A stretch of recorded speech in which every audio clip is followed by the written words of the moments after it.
저는 지금으로부터 3년 전에 지금의 제 아내를 만나게 되었죠.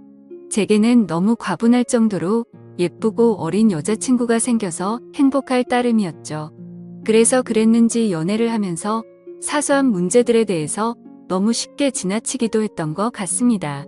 여자들이 남자들보다는 정신 연령이 더 높고 어른스럽다고 말들은 하지만 확실히 9살이 어린 여자친구는 어리다는 느낌이 종종 들었었죠. 사회 경험이 없어서 그런 건지 돈에 대한 개념도 없는지 제 신용카드를 줬는데 적게는 최소 200만 원에서 많이 쓸 때는 1000만 원 가까이 쓴 적도 있었습니다. 나름대로 여유가 있었기에 심각한 문제까지는 아니라고 착각을 했었죠. 그래서 그렇게 많이 썼을 때는 은근슬쩍 잘못된 걸 지적해줬더니 알겠다고 하더라고요. 하지만 괜찮아졌나 싶더니 자연스럽게 또다시 사용 금액이 올라가더군요. 그렇다고 카드를 도로 뺏을 수도 없었고 여자친구와 헤어질 수도 없었습니다. 제가 너무 사랑했었기에 대부분의 모든 것들이 용서가 되더라고요. 그리고 결혼하고 나서 아이도 낳고 하면 경제적으로 더 조심하는 여자가 되겠지라고 생각했었죠. 또 문제가 됐던 건 밤낮 가릴 거 없이 하루 종일 울려대는 카톡 메시지였죠. 여자친구가 대학교를 다니고 있었을 때인데 어떻게 연락처를 알고 연락이 오는 건지 별의 별 남자들이 다 직접되더라고요. 물론 여자친구가 인기가 많은 건 남자친구로서 으쓱할 수 있는 건 맞았지만 이것도 한두 번이지 연애하는 동안 매일같이 겪으니 스트레스가 너무 많이 쌓이더군요. 그렇다고 여자친구가 답장을 하지 않고 무시하는데 뭐라고 할 수도 없는 노릇이었죠. 하지만 나중에 다시 언급되겠지만 결혼을 하고 나서 이 문제로 인해서 결국에는 큰 문제가 생겨버리고 말았습니다. 아내와 저는 사소한 문제들을 뒤로하고 1년 동안의 연애를 하고서 여자친구에게 프러포즈를 했습니다. 예상대로 여자친구도 저와의 결혼을 받아주었고 양가 어른들을 만나 뵙고 인사를 하려고 상견례를 잡았죠. 그리고 그날 처음으로 마주한 장모님의 모습에 기겁을 할 수밖에 없었습니다. 솔직히 충격 그 자체였었죠. 어느 누가 장모님을 그렇게 생각할까 싶었는데 저희 부모님도 저와 마찬가지로 놀라신 듯한 표정으로 쳐다보고 계시더라고요. 당황스러운 상황을 뒤로하고 식사를 하면서 이야기를 들어보니 장모님이 어린 나이에 철이 없으실 때 제 여자친구를 낳게 되셨고 저와의 나이 차이가 겨우 11살밖에 나지 않더군요. 제게 있어서 아내와 장모님 나이 차이가 위나 아래로나 별로 차이가 나지 않는 거였습니다. 하지만 장모님과 저를 놓고서 겉으로 보면 제가 오히려 더 나이가 많아 보일 정도였습니다. 그동안 여자친구가 왜 이렇게 예쁘고 통한인가 했더니 어머니를 닮아서 그랬던 거구나 싶더군요. 그렇게 상견례 자리는 서로가 기분 좋게 이야기는 오고 갔지만 장모님께서는 내심 걱정이 많이 되셨던 것 같더라고요. 아내와 제가 나이 차이가 많이 나서 아내가 저를 제대로 이해하고 감당은 할 수가 있을까 하는 그런 생각들이 있으셨던 거죠. 심지어 저희 장모님은 이른 나이에 결혼을 실패하신 미혼 모셨기 때문에 더 그랬던 것 같습니다. 장모님께서도 제 여자친구처럼 어린 나이에 섣부른 판단으로 결혼을 하게 되었고 제 아내를 낳으셨는데 결국에는 그 결혼 기간이 오래가지 못해서 좋지 않게 끝나버리고 말았던 거죠. 그래서 걱정이 더 크시다는 걸 알 것 같았고 그 마음이 잘 헤아려졌습니다. 저는 장모님께 말했습니다. 제가 나이에 비해 나름대로 산전수전 다 겪어봤고 나이도 많은 제가 여자친구를 잘 이해해주면서 예쁘게 살겠다고 했고 저를 믿고 맡겨달라고 말씀을 드렸죠. 그러자 다행히도 장모님은 그제서야 조금은 걱정을 덜어주셨고 기분 좋게 상견례 자리가 끝이 났습니다. 그날 이후 여자친구와는 1년의 짧은 연애 기간을 마침표를 찍고서 곧바로 결혼식을 올렸습니다. 그야말로 누가 보더라도 초고속으로 결혼을 한 거였죠. 요즘에는 10살 정도 차이 나는 커플들이 흔하다 싶을 정도로 많았는데 그런 커플들을 보면 인꼬 부부들처럼 잘들 사니까 크게 문제될 거라는 생각은 없었습니다. 그러나 그런 이상과 현실은 너무나도 다르다는 걸 알기까지 그리 오래 걸리지가 않았죠. 처음에 1년 동안은 다른 사람들과 다름없이 행복하게 잘 지냈습니다. 하지만 결혼 전부터 문제였던 다른 남자들의 연락이 문제였던 거죠.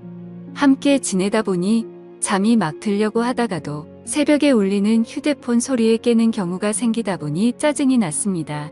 그것도 급한 연락도 아니고 별것도 아닌 걸로 유부녀에게 추근덕대는 남자들의 연락이니 당연히 화가 날 문제가 아닐까요? 솔직히 결혼을 하게 되면 이런 문제가 없을 거라고 생각을 했고 여자친구도 단호하게 잘 거절할 거라고 생각을 했습니다. 그래서 지나가는 말로 몇 번을 말해봤었는데 소용이 없더라고요. 휴대폰 연락처를 바꾸라고 하면 어릴 때부터 쓰던 번호라서 그럴 수가 없다고 했고 개인적으로 하는 소셜 계정이라도 없으면 덜하지 않겠냐고 하니까 그러기가 싫다더군요.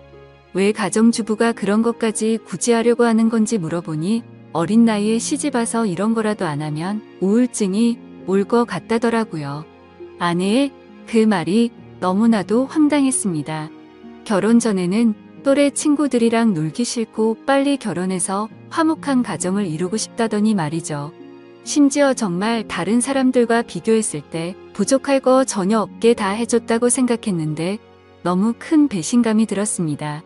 저는 아무리 많이 벌어도 한 달에 300만 원을 쓸까 말까인데 아내는 한 달에 평균 700만 원은 넘게 쓰면서도 우울할 수가 있는 거구나 싶더군요. 그래서 그냥 사소한 다툼으로 문제를 키우기 싫어서 그냥 넘어가려고 마음을 먹었습니다. 그나마 바람이라도 피지 않는 게 어디겠냐라며 생각을 하고 참았었는데 제가 너무 멍청했던 거죠. 그날 이후로 평소와 다름없이 지내던 중 회사 미팅으로 인해서 백화점을 갔던 날 결국 사건이 터지고 말았습니다. 그 백화점은 평상시에 아내가 자주 가던 곳이었기에 혹시라도 아내가 오늘도 그곳에 왔으면 같이 밥이라도 먹으려고 어디냐고 연락을 했더니 집이라고 하더라고요. 그래서 알겠다고 대답을 하고 나서 백화점 직원과 회의를 시작했고 1시간 정도 뒤쯤 회사로 가려고 하는데 익숙한 모습이 보이더군요. 혹시나 하는 마음에 자세히 보니 제 아내가 맞았습니다. 그것도 옆에는 누가 봐도 잘생기고 키가 큰 훈훈한 젊은 남자와 말이죠. 순식간에 피가 거꾸로 솟는 기분에 당장 뛰어가서 난리를 치고 싶었지만 옆에는 미팅을 같이 한 백화점 직원과 제 회사 직원이 있었기에 그럴 수가 없었습니다. 저는 두 사람에게 급한 일이 생겼다고 말하고는 자리를 피해서 조용히 아내를 뒤따라갔죠. 일단 제가 오해를 하는 걸 수도 있고 나중에 혹시라도 모른다는 마음에 증거를 확보하려고 사진을 찍었습니다. 제발 제가 착각하는 거라고 믿고 싶었지만 그런 바램은 이루어지지가 않더군요. 잠깐 동안 따라다녔지만 마치 연인처럼 팔짱을 끼는가 하며 남자 신발부터 시작해서 화장품이며 옷을 사서는 죄다 그 남자에게 선물을 하고 있더라고요. 그것도 제가 열심히 일해서 번 돈으로 말이죠. 그동안 제 것을 종종 사왔기에 카드 내역을 보면서도 단 한 번도 의심을 해본 적이 없었습니다. 그렇게 아내와 그 남자는 백화점 쇼핑을 마치더니 겁을 상실해버린 건지 너무나도 자연스럽게 팔짱을 낀 채로 엘리베이터로 향하더군요.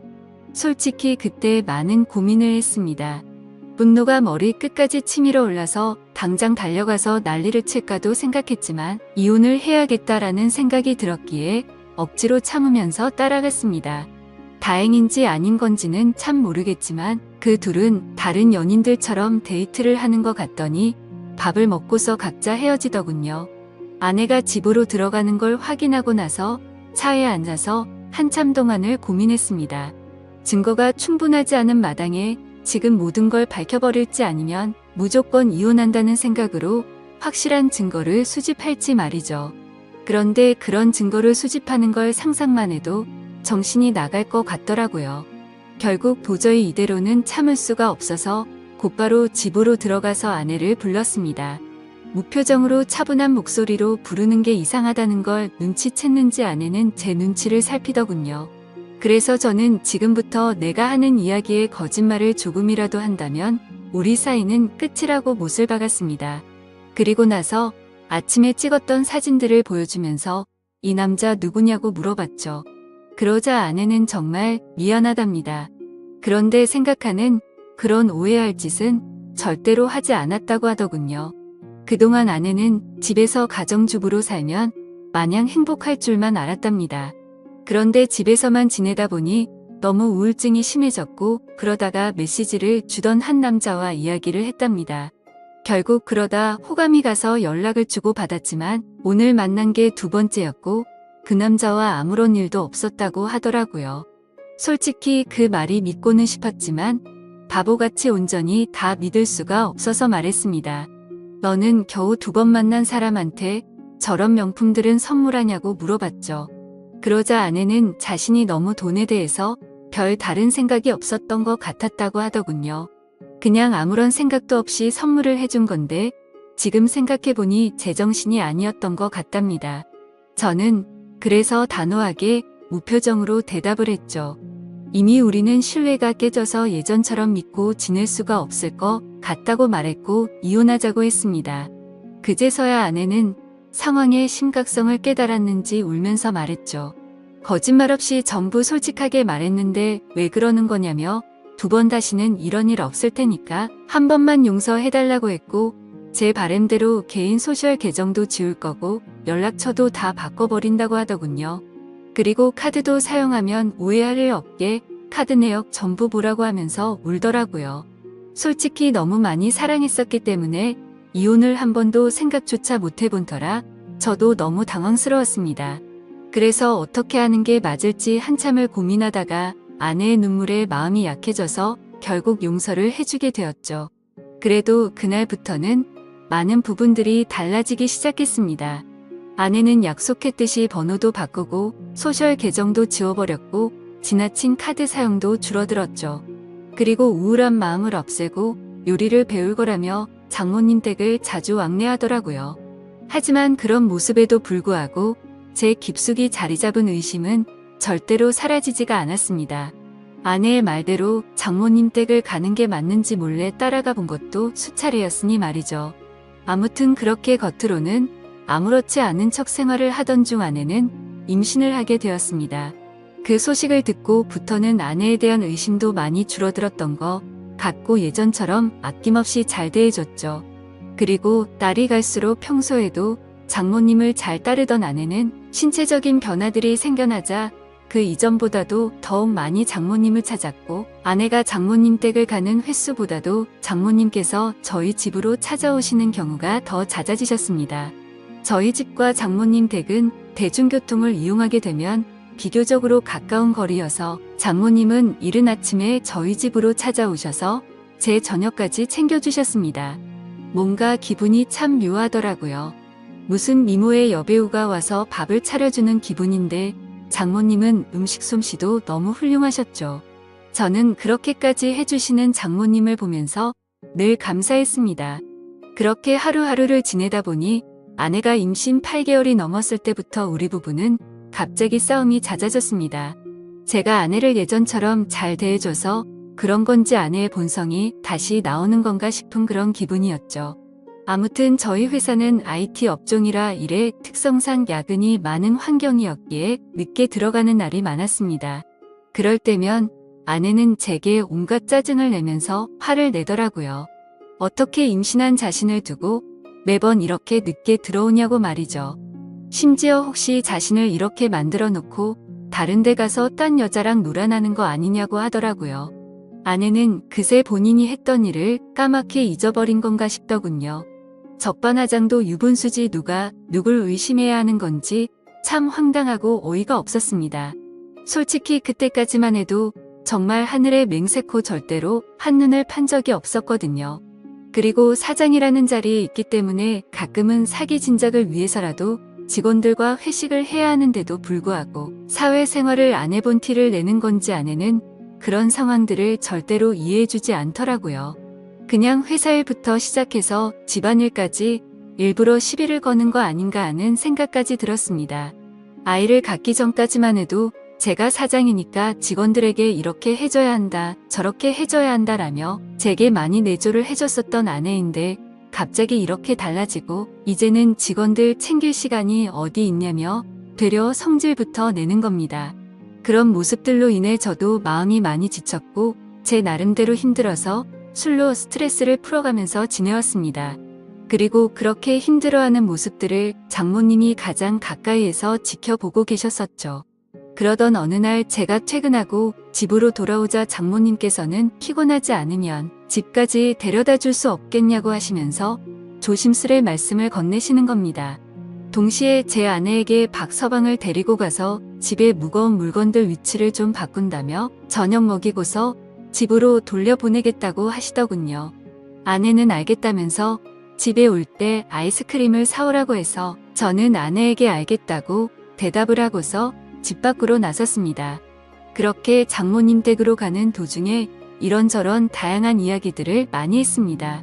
장모님께서는 제가 많이 힘들 것 같다면서 저를 위로해 주셨고 지금은 힘들더라도 나중에는 상황이 나아질 거라고 말을 해 주시더라고요.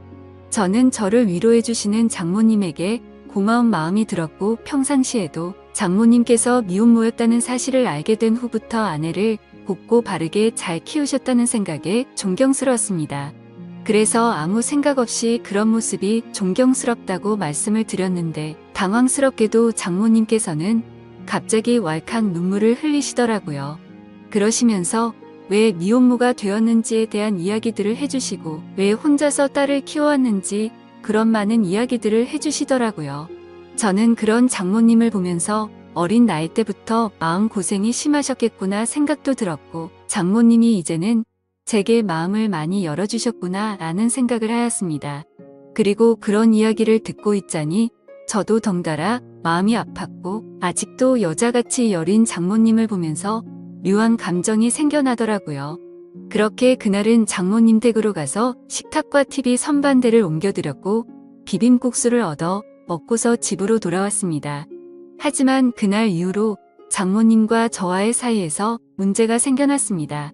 점심에 매일 밖에서 음식을 사서 챙겨 먹는 걸 말씀드렸는데 그런 저를 안쓰럽게 생각해 주셨는지 장모님은 매일같이 도시락을 직접 싸서 제게 가져다 주셨습니다. 장모님은 딸애 보려고 집에 가는 길에 들려서 주는 거라고 말씀하셨지만 제가 운영하는 회사는 저희 집과는 버스로 3정거장 더 멀리 떨어져 있었습니다. 그래서 처음에는 장모님의 수고스러움에 부담스러운 마음도 있었지만 어느 순간부터는 장모님과 점점 더 가까워졌고 그런 일상들이 당연하게 여겨지더군요. 그러다 보니 오늘은 무슨 반찬을 갖다 주실까라는 생각도 하고 저도 모르게 장모님을 기다리고 있더라고요. 그리고 그런 나날들을 보내다 보니 경비실에 계신 분들과 청소하는 분들이 사모님이 이렇게 정성스럽게 도시락을 매일 갖다 주시냐며 사모님이 연예인처럼 미인이시다라고 하시더군요. 아마도 주변 분들이 볼 때는 당연히 부부 사이라고 봤을 것 같습니다.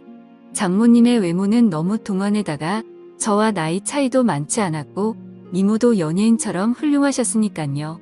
심지어 어떤 장모님이 이렇게 매일같이 도시락을 싸서 직접 갖다 줄 거라고 상상이나 할까요? 저는 아내와 연애할 때부터 결혼해서까지 이렇게 따뜻한 배려를 받는 건 처음이었고 정말 아내와 장모님의 행동이 비교가 되면서 뭔가 모를 마음이 들더라고요. 아무튼 그렇게 시간은 흘러갔고 저와 아내 사이에서 아이가 태어났습니다.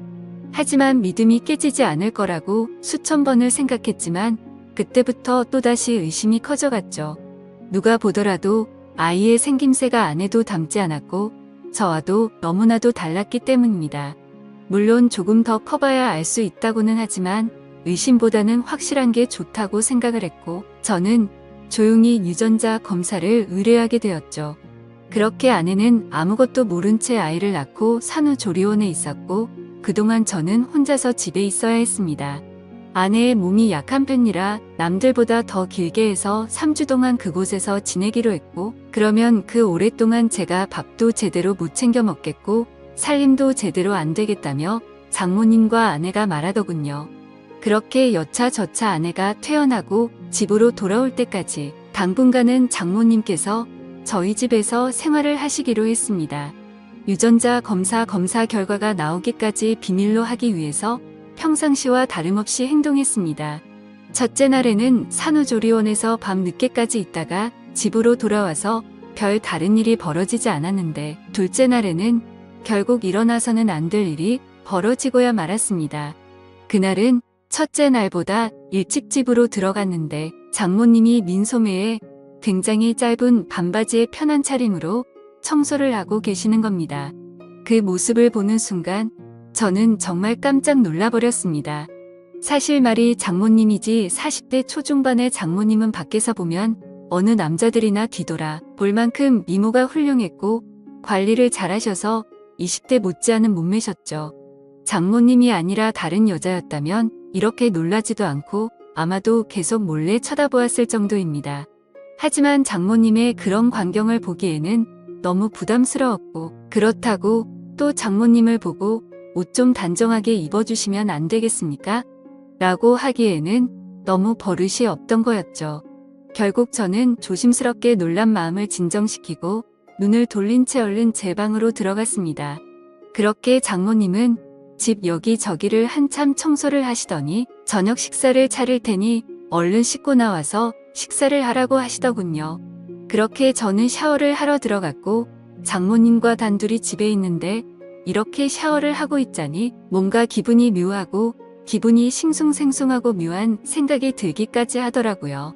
저는 샤워를 마치고 장모님과 저녁 식사 자리를 가지면서 밥을 먹고 있었습니다.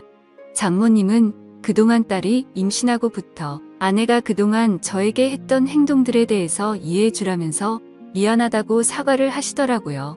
저는 충분히 이해한다며 걱정 말라고 말씀을 드렸고 장모님과 저는 그렇게 이런저런 얘기를 나누면서 식사를 하고서 맥주를 한잔하였습니다. 한 병이 두 병이 되고 두 병이 세 병이 되고 점점 마시다 보니 장모님과 저는 금세 술에 조금 취하게 되면서 그때 이미 저희 둘 사이의 아내의 존재는 서서히 흐려지기 시작했습니다. 마치 오래 만나온 이성 간의 친구처럼 장모님이 점점 더 예뻐 보였고 기분이 좋아졌습니다. 어쩌면 아내와 매번 느끼고 지내던 세대 차이를 장모님과는 전혀 느껴지지 않았고 그렇게 긴 대화를 주고받았던 것 같습니다. 냉장고에 있던 맥주들도 다 동이 나게 되었고 오래간만에 술이라 뭔가 부족하더군요. 그때 눈에 띈 건 진열대에 놓여있던 양주였고 그 양주를 열면서부터 저희 둘의 경계선도 열리게 되었습니다. 40대 초중반의 나이의 얼굴은 30대 못지않고 또 몸매는 20대도 부럽지 않을 만큼의 장모님은 누가 봐도 관리를 잘했기에 그동안 저도 몰래 키워왔던 제 마음이 저도 모르게 생겨나기 시작했습니다.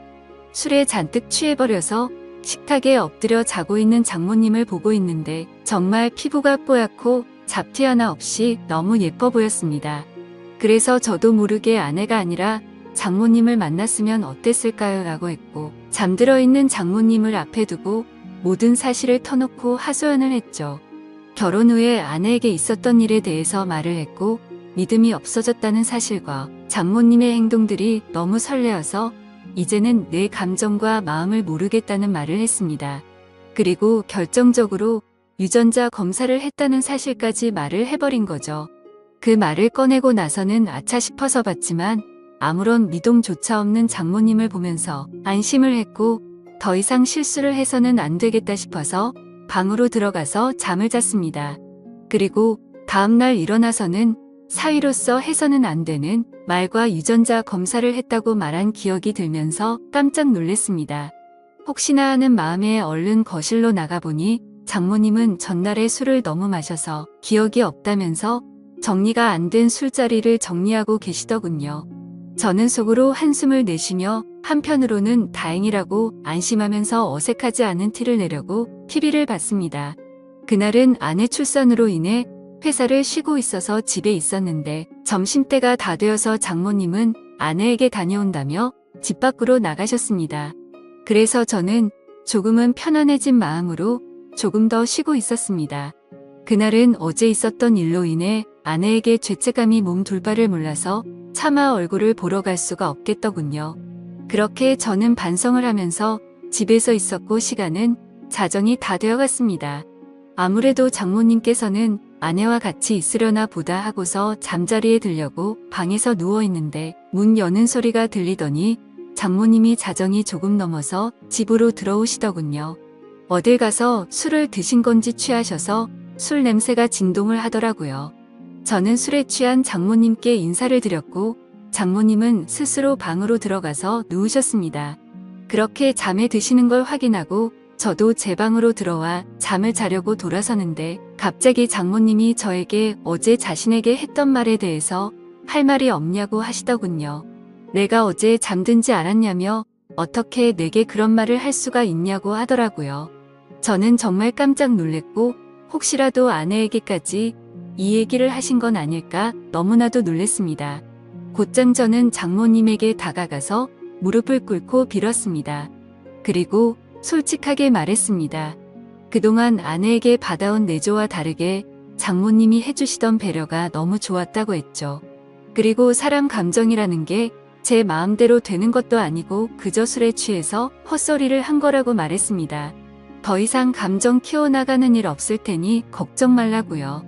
그러자 장모님은 제 아내가 바람을 피운 내용에 대해 물어봐서 사실대로 다 말해줬고 유전자 검사 결과가 나오면 같이 확인을 해보자고 하시더군요. 그리고 결과를 알 때까지는 아내에게는 절대로 비밀로 하자고 하시더군요. 그러겠다고 대답을 하자 장모님은 아직 술이 덜 깨신 건지 갑자기 돌변하시더니 이미 상황은 엉망진창이니 다른 건 전부 다 잊고 술이나 같이 마시자고 하시더군요. 그래서 저도 도저히 맨정신으로 버티기엔 감당이 되지 않았고 양주를 거의 원샷 하다시피 마셨고 어제보다 더 많은 술을 마셨습니다. 그러던 중 장모님은 자신에게 느꼈던 감정이 진심이냐고 물어봤고 저는 장모님에게 그동안 느꼈던 고마움과 감정들에 대해서 솔직하게 말씀을 드렸죠. 그러자 장모님도 이런 감정은 처음 든다고 하시면서 딸애가 어쩌다 저렇게 된 건지 자신이 어릴 때 실수를 해서 자신의 청춘도 다 날리고 인생을 다 망친 것 같다면서 눈물을 흘리시더라고요. 갑작스러운 모습에 놀라서 얼른 눈물을 닦아드리고 다독여 드리다 보니 또다시 묘한 기류가 흘러버렸죠. 결국 장모님과 저는 절대로 가져서는 안 될 서로의 감정을 알게 되었고 아마도 그날 이후로 아내에 대한 생각과 죄책감은 사라지고 없어진 것 같았습니다. 그렇게 며칠이 지나고 나서 유전자 검사지를 받아본 결과 정말 불행하게도 제 친자식이 아니더군요. 곧장 장모님께 이 사실을 알렸고 제가 드는 생각과 감정에 대해서 솔직하게 다 말해줬습니다. 결국 아내와는 협의 이혼을 하게 되었고 지금 당장은 장모였었던 그녀와 저는 서로의 감정을 잘 알고는 있지만 쉽게 연인이 될 수는 없는 상황이네요. 결국 앞으로는 이 상황들이 어떻게 전개될지는 저도 잘 모르겠습니다. 어떻게 해야 할까요? 감사합니다.